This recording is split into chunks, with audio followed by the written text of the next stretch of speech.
Hey, Facebook Live, this is William Michael Morgan. I'm hanging out with the folks here at AOL. Thank you guys so much for letting me do this today. This is going to be a lot of fun, answering some questions. I'm here in New York City, going around. I did the Today Show yesterday. That was so much fun. My first time on national TV, my debut, as they say. It was so much fun. I'm also here promoting my second single, which is a song called Missing, and of course, still reliving my first single going #1, which is a song called I Met a Girl. And just getting ready to get out on the road with Justin Moore, Lee Brice, starting our American Made tour on the 12th or the 13th of this month, I believe. And it's bad, I don't know, I'm sorry. But I'm really looking forward to that. Our brand new album just came out before the end of the year, which is crazy to think that the year's already over with. 2016 is already over with. And it's called Vinyl. You guys go check it out. And let's get you some questions, or else I'll just ramble on all day. Well, thanks so much for being here. Got some really fun questions. So you just mentioned your album Vinyl. I know, like you said, 2016. Can't believe it's over. But what was it really like putting that album together? Well, it's a lot of work, and we wanted to take our time with it. And of course, we took about 3 or 4 years since we signed with Warner Brothers, and just writing the songs, finding the songs.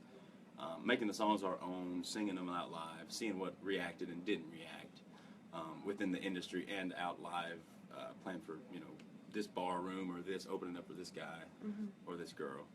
And yeah, you only get one first impression is what I've been saying, and we wanted to make it the best first impression that we could possibly make, especially for a new artist doing a little more of the traditional style country music. So.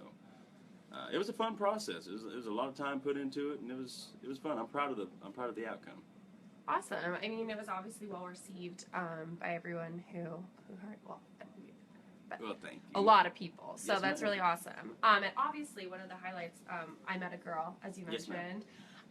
So do you kind of want to walk us through how that really came to life? I mean, it's such a huge hit now. Yeah. Well, I'll tell you, when we first heard that song, I fell in love with it. As cliche as that sounds, the whole team kind of fell in love with it. It was just one of those deals that we couldn't stop listening to. Again, as cliche as that sounds, we went into the studio, took it into the studio, and made it our own. When the band, first off, let me say, the studio musicians in Nashville are the best musicians in the world, in my opinion. They can hear something, half of a song, and play the whole song. I mean, it's just unreal. And so when they put their magic on it, and of course my producer Scott Hendricks and Jimmy Ritchie. And myself, when we went in, everybody, it was just one of those magic moments, and everything kind of just melded together. And again, it was just a fun process. I mean, it was, I think it was, again, I hate to repeat myself, but it was just one of those magic moments that when we got done, we couldn't stop listening to it. And I said, man, this is something that is special. And I think we all unanimously, whatever you say, voted that to be our first single. And I'm very glad we did. That's awesome. Were you like totally taken aback when it just shot up there? And well, it was a crawl for sure. We scratched and clawed, and we broke the record for the longest single on a chart to go to #1. Oh, wow. It was 58 weeks. So it was a fight for sure. But because one, we had we're new artists. We're wearing a cowboy hat. we're doing something a little different than what is in today's music. But I think that's what's so great about country music. They allow this, they allow that, and I think I like to put it as we're all on one highway. One person's in the left lane, one person's in the right lane. There's a few in the middle lane too, and we're all just getting off at the same exit. It's just all a matter of how someone wants to present it. I grew up listening to Merle Haggard and Keith Whitley and George Jones and Mark Chestnut and people like that. But that doesn't mean that this guy grew up listening to that, or this guy or girl grew up listening to this. So everybody's influenced by different things. I think it's just a matter of how you present it. That's perfect segue to our next question, which is, how did you really first fall in love with country music? Well, again, I just grew up listening to Merle Haggard and that more traditional style of music. I just love the realness. Whether it's sad, slow, fast, happy, it doesn't matter. You feel that realness as soon as the song kicks off, and you know who it is within the first 2 or 3 lines of the song, or 2 or 3 words even, should I say? Yeah. And So yeah, I think that's more of my influence. You know, just the more barroom style realness. Right. So kind of a fun one, maybe also from your influence. What is your go-to song to sing in the shower? That depends. It just depends on the day. Today I was listening to Ice Cube. Today was a good day. I didn't even have to use my AK. That's kind of awesome. Yeah. So you've got a broad range. Yeah. Oh, I listen to all genres of music. If it's good music, the way I look at it is, if it's good music, it's good music. It doesn't matter, you know. Right. At any point in time, you could walk on our tour bus and you'll hear us listening to George Strait or Snoop Dogg or Frank Sinatra. Even. I mean, Right. it's just we've got a broad horizon of music that we listen to, Awesome. and so yeah. I mean, it just if it's good music, it's good music. Right. Again, you talked about this, but if you had to choose one person, who would you say was your biggest music inspiration? As far as music goes, Yeah. Merle Haggard. Okay. Now, He's a big one. oh yeah, rest in peace. But as far as style, like the cowboy hat and style and Mhm. everything, I'd say more George Strait. Hmm. But yeah. Okay. What was your favorite country song of 2016? Of 2016, there's a lot of good ones. I love Granger Smith. He's a good buddy of mine. Mm-hmm. So I like that new song he's got, If the Boot Fits, Mm. or his hit single, Backroad Song. Mm. You know, that went #1. I guess this song is getting ready to go top 10. I think it may be top 10 now. Or, yeah. So, thanks, Mike. What are you most looking forward to for your 2017 tour this year with Lee Brice and Justin Moore? I'm looking forward to learning. You know, just taking a little piece of each of those artists and putting them into my show, and just me as a person.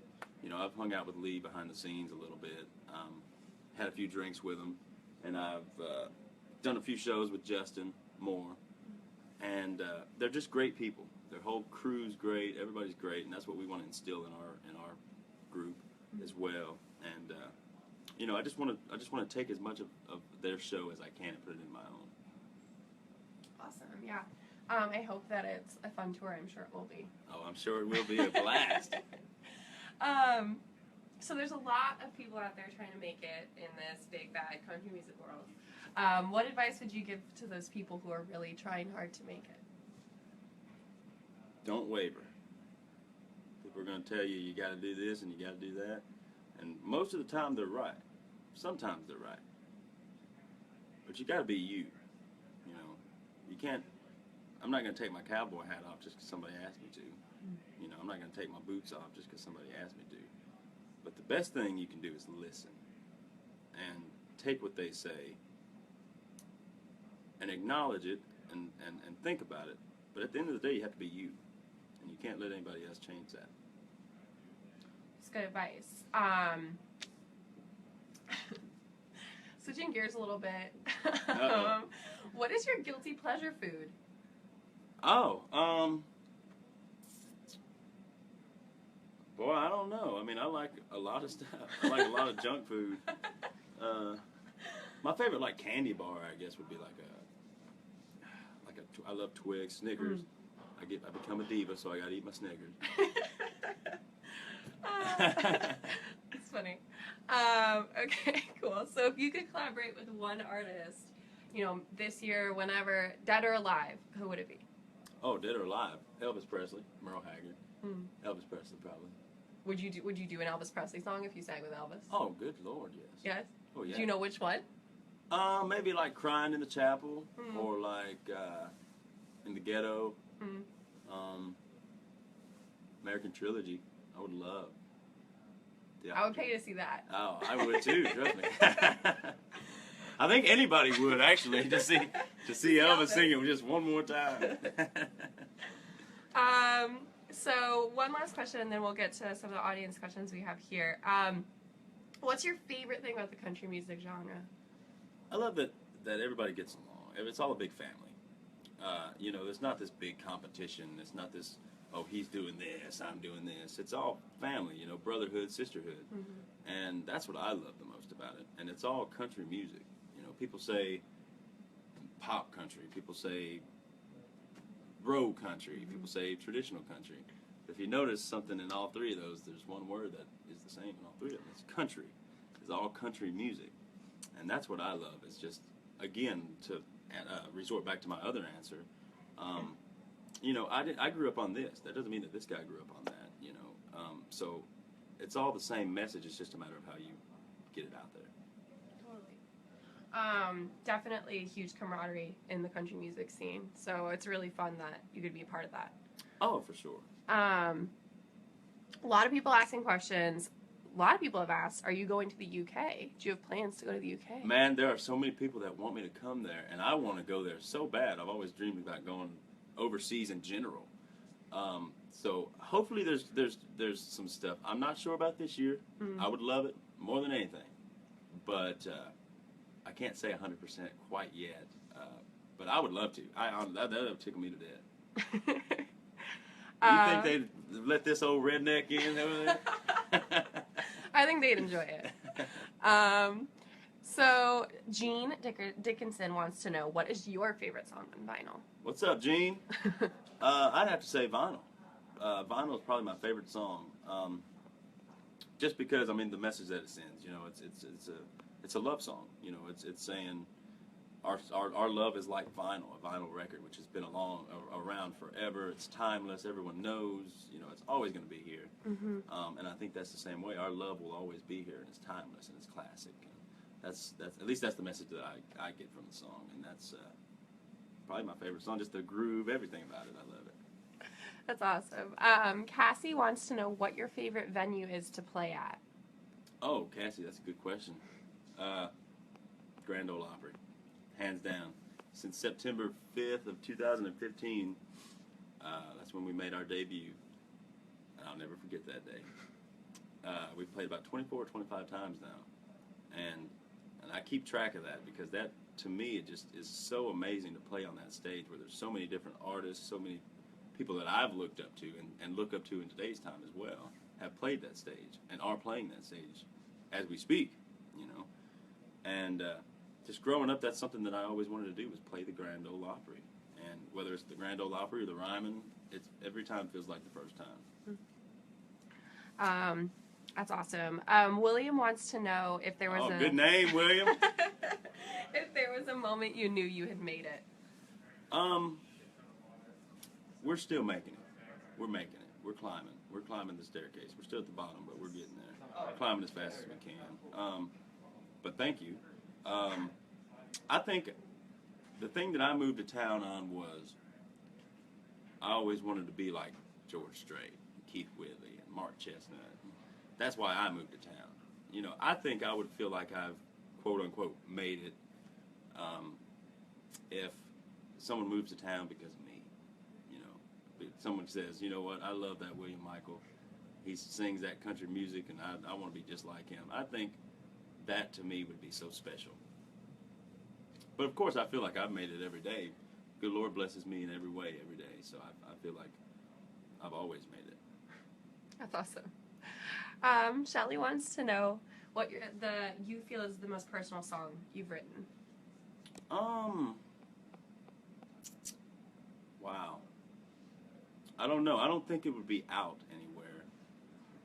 I don't think it's definitely not on the album. This album, anyhow. Maybe in an album to come if we're lucky enough to have a second, third, fourth album. I don't know. That's a hard question because I always try to write. I write subconsciously.